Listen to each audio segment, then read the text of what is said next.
Let's talk about Anthony Richardson and the Indianapolis Colts. So far, the Indianapolis Colts and Anthony Richardson experiment has been a wild roller coaster. It's a lot of good. It's a lot of bad. I will say this.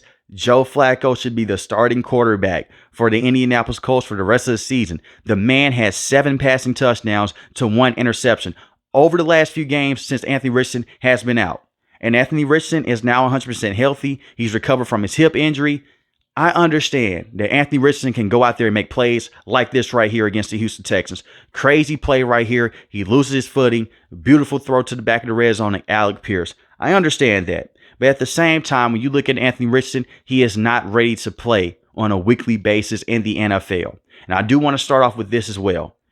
So many scouts and even so many Indianapolis Colts fans would come out and say it's the athletic ability. He's a crazy runner in open field. He's really not. He can run safeties over, yes. He can stiff arm linebackers, but at the same time, he'll get hurt doing that. And we saw that against the Steelers. And Shane Steichen tries to run him like he has the same skill set as a Justin Fields or as a Lamar Jackson. He's not a dynamic runner of the football. He doesn't have the ability to make guys miss an open space. He doesn't have the juke moves. He doesn't have the spin move with him. Not to say that he's not an athletic quarterback, because he is, but he's so massive that he's going to try to run you over. Anthony Richardson needs to learn when to slide down, when to run out of bounds, and also when to just throw the football away. And he's done a lot of that this season. The problem is Shane Steichen is running him like a madman. I feel like Shane Steichen is trying to use him like Jalen Hurts. This kid is not the passer that Jalen Hurts was coming out of college. He's just not. Jalen Hurts went to Alabama. He was a very flawed passer. He went to OU by Lincoln Riley. He coached him up, and guess what? He was a better passer, and he's still not an elite passer in the NFL. For every throw that you see Anthony Richardson make on film, like how I just showed you, there's also plays like this right here where he completely misses the wide receiver in the red zone. Pressure in his face, yes, stands tall in the pocket, misses the wide receiver in the red zone for a touchdown. And I will say this, he does a very good job of standing tall in the pocket against the blitz. He's one of those quarterbacks that you look at that's young and you say, hey, there's something there, because there is. There's a lot of talent there by him. It's easy for him to just fold up in the pocket and flinch and throw the football away. No, he'll stand tall inside the pocket. He will just try to deliver the football deep down the field, but he doesn't have the accuracy to do so. Look at this play right here. This was just an inaccurate throw that went for an interception. He misses Alec Pierce on a crossing route. It goes for an interception because the accuracy is not there. Most of his turnovers are coming from the fact that he's inaccurate. It's not that he can't read NFL defenses, and it's very frustrating, especially if you are a coach, because Shane Steichen, he's scheming things up. This kid is obviously going out there and giving their defense a lot of problems in practice because he knows where to go with the football. The problem is his accuracy isn't there. This is one thing that you can build off of. Most quarterbacks like Bryce Young, Jameis Winston, Ryan Leaf, they couldn't read NFL defenses effectively enough, so they'll put the football in double coverage or they will get baited. It's been many a times on film to where Anthony Richardson, when read that defender is there, he'll look the other way. Those are signs of a veteran quarterback, and give Shane Steichen a lot of credit for that and Anthony Richardson credit for that as well. And I also worry about Anthony Richardson long term. If he can't work out in this system and he can't fix his accuracy issues, it's not too many places in the NFL that he's going to fit into. Look at the work that Shane Steichen has done in the past. He did great work with Justin Herbert when he was with the Los Angeles Chargers. He did amazing work with Jalen Hurts and the Philadelphia Eagles. He coached up Jalen Hurts so well to where they paid him a king's ransom. They made him one of the highest paid quarterbacks in the NFL. How has he looked since Shane Steichen? Hasn't looked the same. And I look at the work that he was able to do last season with a guy like Gardner Minshew. This team almost made the NFL playoffs with Gardner Minshew. They were one game away from making the NFL playoffs with freaking Gardner Minshew. I think that Anthony Richardson should have sat down last season. I understand that his season was cut short due to a concussion and also that shoulder injury. That's what really did him in. But you let that guy sit down for at least 5 to 6 games. Then you bring him in behind Gardner Minshew. You'll see that the game has slowed down to him. Because it's too many times on film as well to where he's trying to get the football there too quickly and the game is just too fast for him. It's like he's tricking himself into believing, hey, that guy's going to beat me to the spot. I have to get the football there faster than him. In certain cases, you don't have to. We look at this play right here against the Green Bay Packers. Pressure in his face. Yes, he completely overthrows Alec Pierce. Alec Pierce has to jump up out of his cleats to catch the football, which wasn't going to happen. It goes for an interception. Yet again, inaccurate throw. but the right idea to go with the wide receiver and Alec Pierce. But you also see plays like this against the Chicago Bears. Like I mentioned before, it's not like this kid can't play at all. Look at this throw right here. Alec Pierce is wide open. He throws it to him against the Chicago Bears. That's a good throw. That's a great decision. He just doesn't have the ability to go out there and throw guys open just yet. And in the NFL, when you watch quarterbacks like Joe Burrow, Patrick Mahomes, CJ, they're throwing guys open on a consistent basis. Would there be times where guys just get completely open? Yes, but you have to throw guys open most of the time. And Anthony Richardson right now doesn't have the ability to do so. Even in college, he came from a very quarterback-friendly system. A bunch of runs up the middle, a bunch of screens, a bunch of slants, and a lot of posts down the field.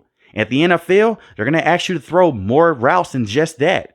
And that's why I believe that he should be sitting down for the rest of the season. Learn that, because I do believe if Anthony Richardson was to sit down last season behind Gardner Minshew for the rest of this season, he'll be a better quarterback in the future instead of just trying to put him out there on the fly.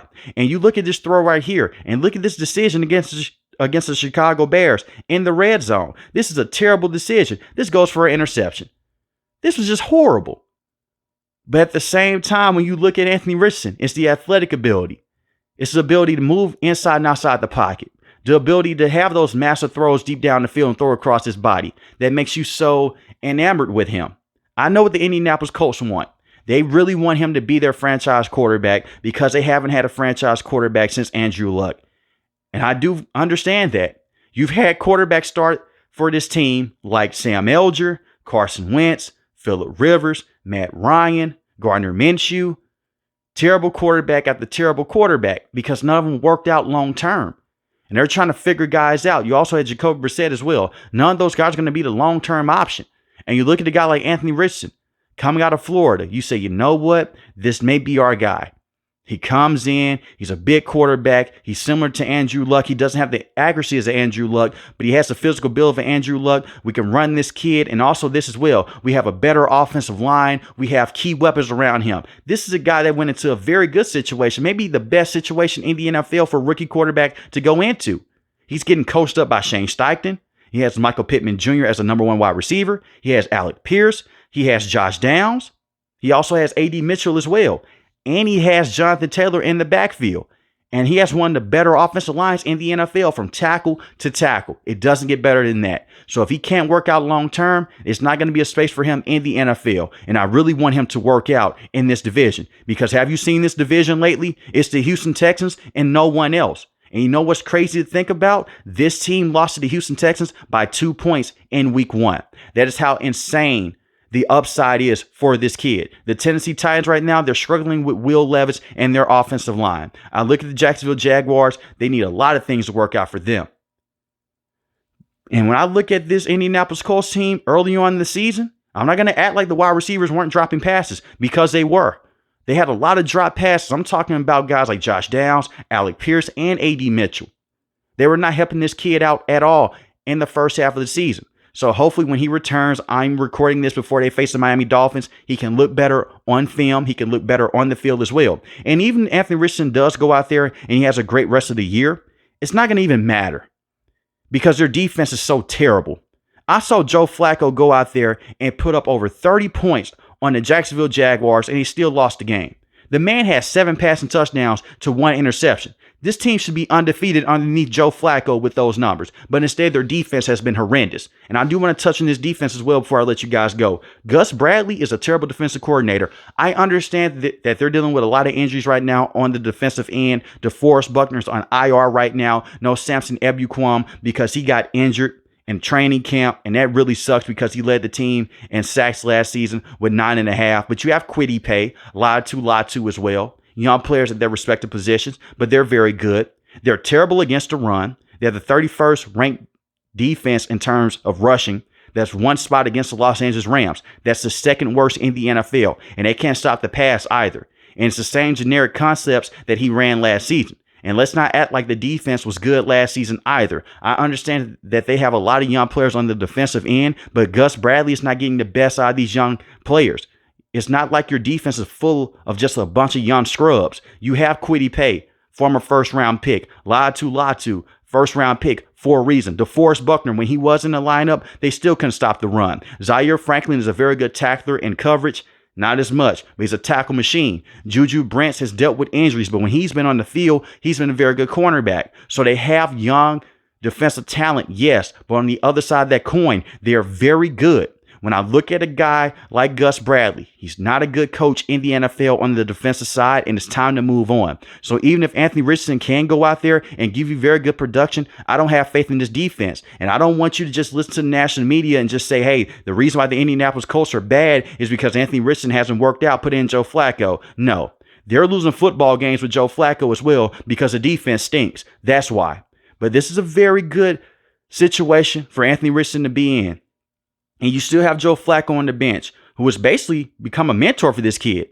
And Joe Flacco helped lead the Cleveland Browns to the NFL playoffs last season. And I do understand that it's very tough to compare him to Joe Flacco. And I'm talking about Anthony Richardson here because Joe Flacco did so much good for the Baltimore Ravens, won them a Super Bowl, had a crazy run in the NFL playoffs. The man defeated Tom Brady and the New England Patriots. He made the NFL playoffs last season with the Cleveland Browns. I understand that. He has years upon years of experience over Anthony Richardson.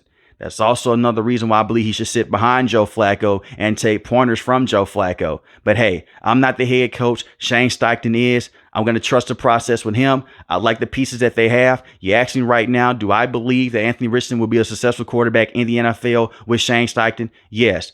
All he has to do is fix his accuracy issues. That's it. He's not throwing the football into triple coverage like guys like Jameis Winston in the past. But if he can't fix the accuracy issues, it's going to be a rough ride for the Indianapolis Colts long term. Now, I will also say this as well. Shane Steichen should lean into what he did with Jalen Hurts. Do more RPO plays and do more motion with wide receivers like A.D. Mitchell up the seam. And the same with Alec Pierce as well. But let me know in the comment section below, how do you guys feel about Anthony Richardson so far? Is he a bust in your opinion, or is he just still figuring things out in the NFL? If you're new to the channel, hit the subscribe button. If you like the video, hit the like button. Most importantly, I want each and every last one of you guys stay safe, stay positive. Thanks for watching the video, guys. God bless. Peace.